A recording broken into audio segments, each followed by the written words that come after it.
Шымкент суып кетті, 4 градус.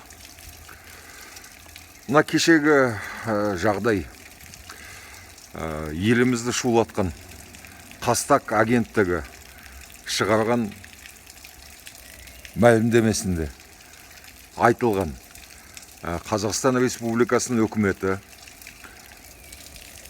жер жайлы жерге қатынасы бар заңнамаға өзгерістерді енгізбекші деген, жаңадан оған шарт кіргізбекші деген, о шарттың мазмұны былай: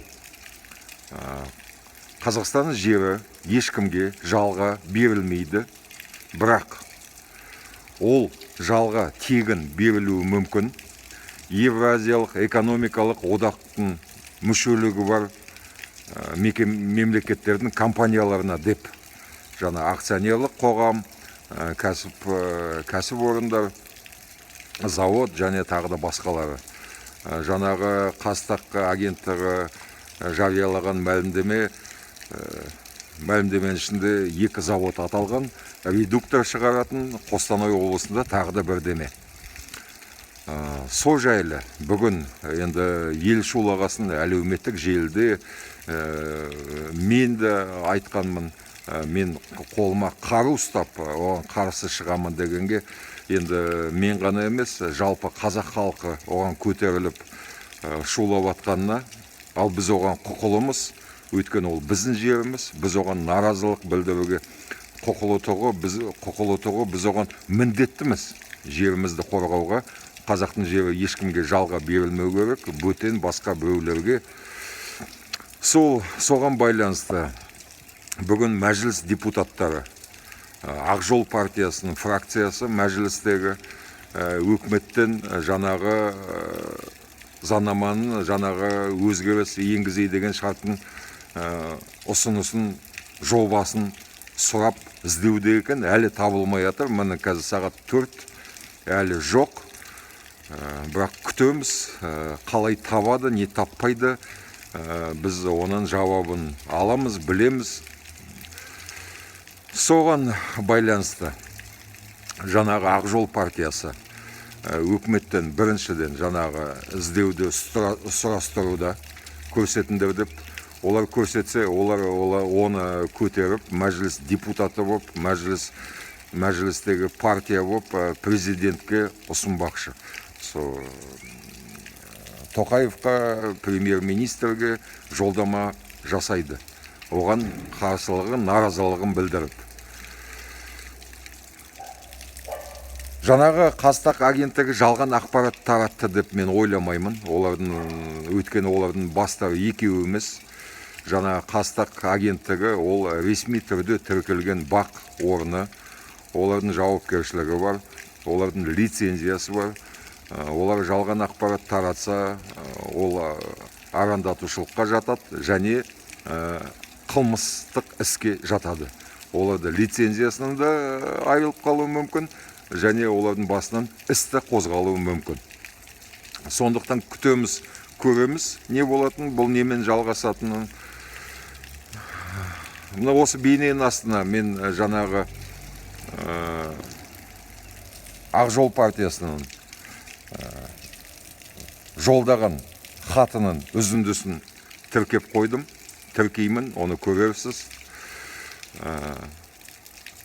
Олар былай депті, жаңағы Ақ Жол партиясы: Қазақтың жері жалға ешкімге берілмейді, әсіресе көршілес мемлекеттердің бизнес өкілдеріне. Өйткені мәселе неден басталған? Қытайға жер мәселесі басталғанда, соны жер митингілері болғанда өкімет бастаған қимылдарын, сол себепті өзгеріс кіргізбекші болған заңға, мына жер Қытайға берілмейді деп. Ал Ақ Жол партиясы оған қосымша үстінен өз өзгерістерін енгізбекші болған. Тек қана Қытайға ғана емес, және басқаларына бізбен көршілес мемлекеттерге деп. Өйткені бізге қауіп төндіретін кім? Көршілес мемлекеттер. Көршілес мемлекеттеріміз тізімі шектеулі, ол Қытай, ол Ресей, ол Қырғызстан, ол Өзбекстан, ол Түркменстан. Оның ішінде қауіп төндіріп отырған екеуі, Қытай мен Ресей. Екеуі де үлкен мемлекеттер, екеуінде де ядролық қару-жарақ бар. Екеуі де экономикалық, технологиялық дамыған, адам саны үлкен мемлекеттер. Екеуі де экспансиялық саясат жүргізу мүмкін, не қазір, не келешекте. Бірақ енді Қытай деп біз Ресейді де ұмытпауымыз керек. Өйткені Ресейді тура сондай экспансиялық саясатты жүргізуі мүмкін, әбден мүмкін. Біз оны көріп отырмыз, және ол жүргізіп те жатыр. Өзімен көршілес мемлекеттерге қарулы күштерін кіргізіп, жердерінде тартып алып жатыр. Оның бәрі бар. Сондықтан жаңа Ақжолдың айтқанының жөні бар. Көршілес мемлекеттерге жалға жер берілмеу керек деп.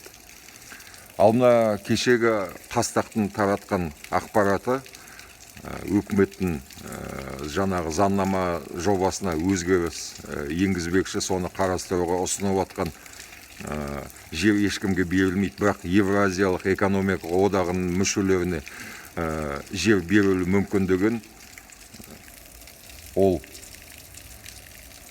бізге қауіп төндіреді. Біз оған қарсыласуымыз керек. Заңды түрде болсын, митингке шығып, заңсыз болса да біз оған құқылымыз және міндеттіміз. Ол біздің жеріміз, ешкімге берілмеу керек. Жаңа бір Нұр-Сұлтандағы бір экономистпен телефонмен сөйлестім, ол айтады. Жалпы келешекте Ақжол партиясының айтқаны дұрыс, көршілес халықтарға бермеуіміз керек жерді, бірақ бізбен көршілес емес, басқа мемлекеттерге, дамыған, технологиялық дамыған мемлекеттерге біз жерді беруге жалға, тегін, мүмкін, мәжбүрлі болатын шығармыз келешекте. Мысалы, Швеция, мысалы, Алмания, Франция, Америка құрама штаттары, Жапония болсын, Оңтүстік Корея болсын. Біз де олар сияқты дамығымыз келсе, олардың заводтарын, технологияларын біз оларға әкелсек, біз оларға жеңілдік ретінде жерімізді мүмкін тегін беруге мәжбүрлі болатын шығармыз. Оны қарастыруға болады, одан бет бұрмауымыз керек деп. Онымен келісуге де болады. Әрине, оларды үйтіп қызықтармасан, не үшін келеді олар? Біз оларға жеңілдік беруіміз керек, бірдеме болса да, не салықтан босатамыз, салық төлемінен, не жерімізді тегін береміз. Siemens, Toyota, General Electric, ондайлар келсе жөні бар. Бірақ мен өзім жеке басым, мен оған да қарсымын. Келсе келсін, бірақ бізді ештеңе оларға тегін бермеуіміз керек. Не жер, не су. Енді ол бірақ мен жеке көзқарасым. Ал мемлекеттік көзқарасы басқаша болуы мүмкін. Сол басқашасы мүмкін дұрыс шығар. Расында да жаңағы Sony, Toyota, General Electric'ке несі бар бізге кеп, оларға ешқандай экономика оның артында қызығы жатпаса. Көре жатармыз. Енді осы мәселені Ақжол партиясы қадағалауына алды. Мен депутаттармен телефоны соғып, сөйлесіп, біраз пікір алмастық. Олар айтады, халық уайымдамасын, біз оны бұлай қалдырмаймыз, бұл аяғына шейін жеткіземіз, фракция болып. Енді олар депутат болғасын, оларды бізден гөрі қолдары ұзынырақ. Сондықтан үміт қазір осы мәжілістегі Ақжол партиясына. Ол енді өкінішке орай деп айтуға болады, жаңағы бір ғана партияға тіреліп отырғанымызға. Бірақ енді басқа амал қандай. Күтеміз.